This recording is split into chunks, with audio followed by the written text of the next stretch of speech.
This video is on ITIL 4, IT Infrastructure Library. In a library, you find lots of books, and in ITIL, you find lots of books as well. The books have a lot of tips, so-called best practices, and these best practices are in the field of IT service management. Management is about organizing. So IT service organizing, it's simplified.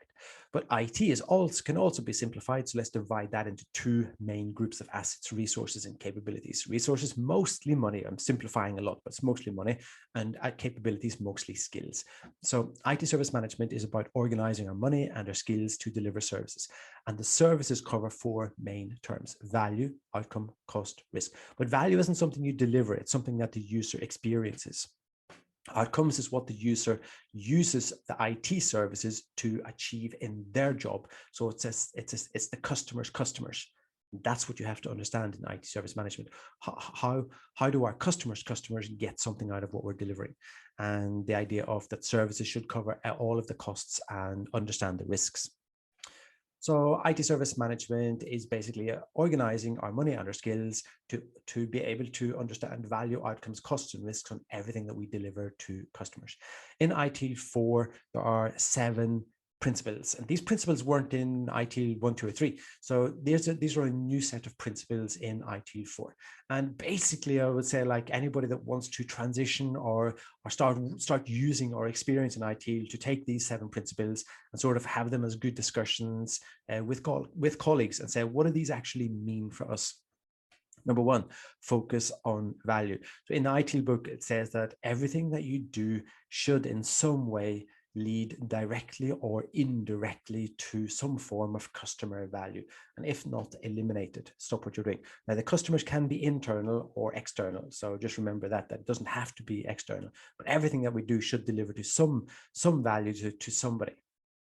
Number 2, start where you are. Is all about stopping and observing and measuring and figuring out where we are. So if you are somewhere today and you think, let's do ITIL 4, this principle number 2 of starting where you are means that just do not throw out everything that you have, but take a good look at where you are today and really understand that, and also appreciate where you were before. So appreciate where you were for 15, 20 years ago or 10 years ago, and understand how far you've come already before you take the next steps.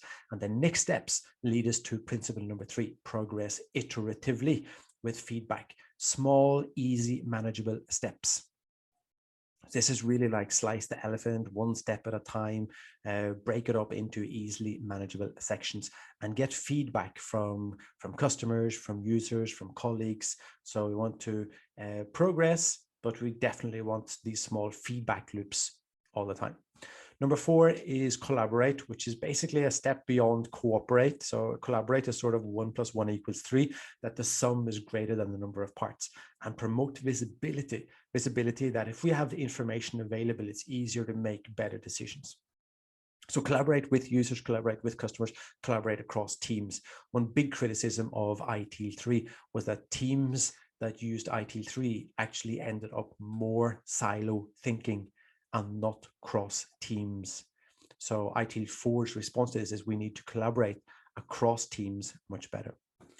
Number 5, think and work holistically. Holistically is thinking about the right person doing the right job with the right tool at the right time. So that's basically what it's about. It's definitely not the wrong person doing the right job, but it's not the right person doing the wrong job, or the right person doing the right job with the wrong tool. So the right people doing the right work with the right tools at the right time. That's what we're talking about, thinking and working holistically. Keep it simple and practical. So simplify as much as possible, and then reduce the number of steps. So what ITIL has behind this term practical is to reduce the number of steps between A and B, or between a customer has ordered something and they get it delivered. So simplify that process and then reduce the number of steps as much as possible.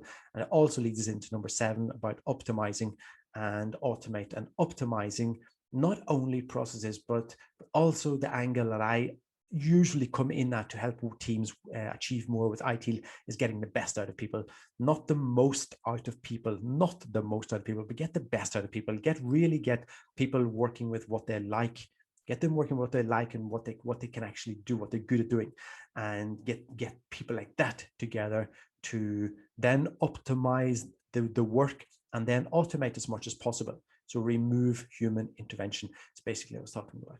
So those are the 7 principles. It's sort of like 7 rules in ITIL 4. And if you just follow those 7 principles, you can't go very wrong. That's like probably really good advice. Like, what should we do with ITIL 4? I don't know. Talk about these 7 principles. Most of the principles here are borrowed from so-called agile frameworks and agile methods. With that, I mean they're borrowed from Lean, they're borrowed from Scrum, they're borrowed from Kanban, they're borrowed from DevOps, etc.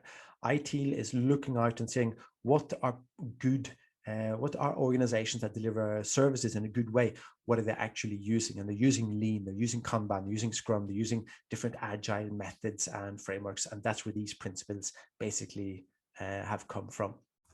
There are 4 big dimensions in ITIL. I'm not going to say any more about those 4 dimensions other than just stop thinking that ITIL is only about processes. It's also about people. Again, the angle that I really like to come at here is to stop demotivating people, but instead let people do a good job. So do not get in external consultants who have probably not read ITIL at all, but can bluff in a way that they're able to design processes for other people in the job that maybe they're even stuck in the wrong team. So what we want to do is we want to get people in creating their own good processes with the customers, this idea of collaboration. So do it with the users, do it with the customers, do it in an iterative way, get the best product available, and then think about who's delivering to us, the third parties, the suppliers, the vendors, and do it with them as well. So the 4 dimensions gets back to this idea of holistic thinking, and stop only thinking that ITIL is one dimension. A lot of conferences actually promote this idea that ITIL is about processes. I'd say no. Now, ITIL 4 goes a step beyond process and thinks value streams again, because it's cross-team and cross-functional. But for me, ITIL is about stop demotivating people and let people do a good job and give them the right tools and the right partners to design their own value streams, cross-functional, cross-teams, to impress the customers. Now in ITIL 3, there was something called processes, and ITIL 4, all of these are called practices. Maybe you've heard these. There's incident management, problem management, change management, service level management, release management. You've heard of all of these process names, and most of those exist also in ITIL 4. So there is incident management, there is problem management, change management. The name was changed there to change control, and they didn't like that, so they changed the name to change enablement. So they're going to enable change and have this focus of enabling change, where in ITIL 3 they had this change advisory board meeting twice a week or 3 times or once a week and deciding if changes, and ITIL 4 says we can't do that anymore. We have to decentralize change. We have to decentralize change and give out the authority to people who want to do a good job. They understand the systems, they understand the changes, they understand the risks, and let them decide what they can decide on. So taking a lot of this change authority and spreading it out across the organization geographically, skills based on skills and based on systems, etc. Keywords in ITIL 4, value is definitely all over the place. This idea of focus on value. There's not one single place in ITIL that says focus on ITIL. There is not one single place in ITIL that says focus on ITIL. So stop focusing on ITIL. Stop it. Focus on value. And if you agree that value is only determined by what the customers decide, that's where you have to start. So other books call this start with the end in mind, but you have to go to your customers, you have to go to your users. I don't care if you've got too few or too many, you have to go and choose some and ask them what value they're getting out of what you're actually delivering, if you want to improve. Next term, outcomes. Outcomes is again these customers, what they want to do. And understand those. Complaint number 1 across the world is still that IT organizations do not understand our business outcomes. So if IT really understood what we're in business to do, they wouldn't do what they're doing right now, like coming out with new releases or or new services or upgrading or something like big changes when it's critical. So really, we have to understand business outcomes better. Get outside, get our heads outside of the IT department to understand what the business wants and what our customers want. Collaborate.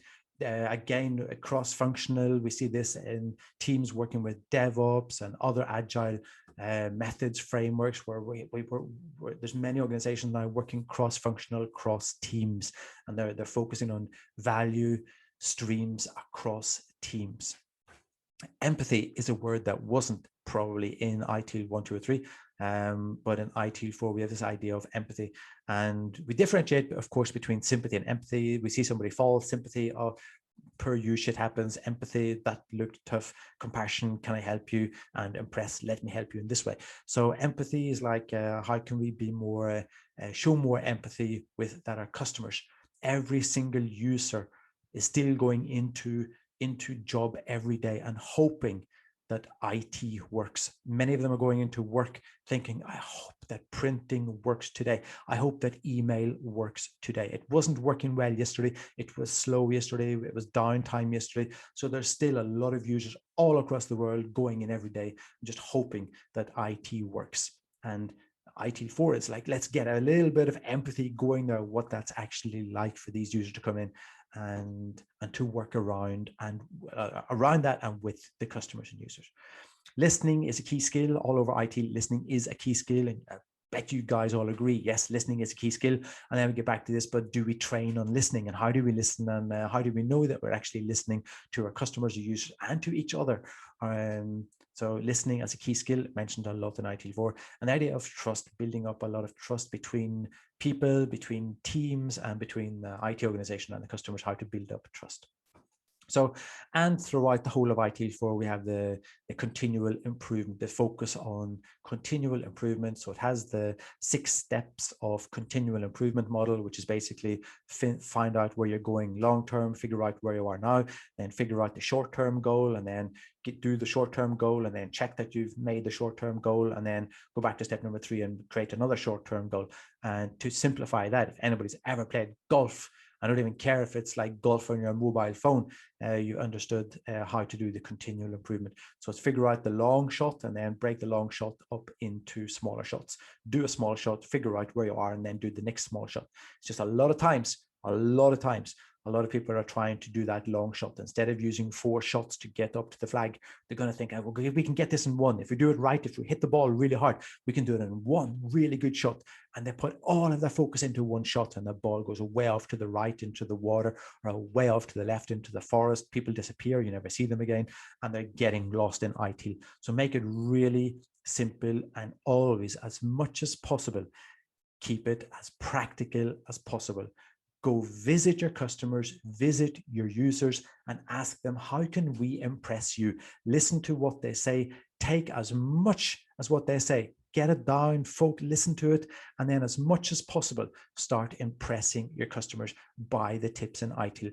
Do not start with ITIL looking for a problem to solve. Do not. It's like a plumber coming into my house, putting the toolbox in the floor and just looking for a problem. So figure out, number 1, what the problem is, and then you have to go to ITIL and figure out the best tips from ITIL to use to help solve these issues. And remember, focus on value, do not focus on ITIL.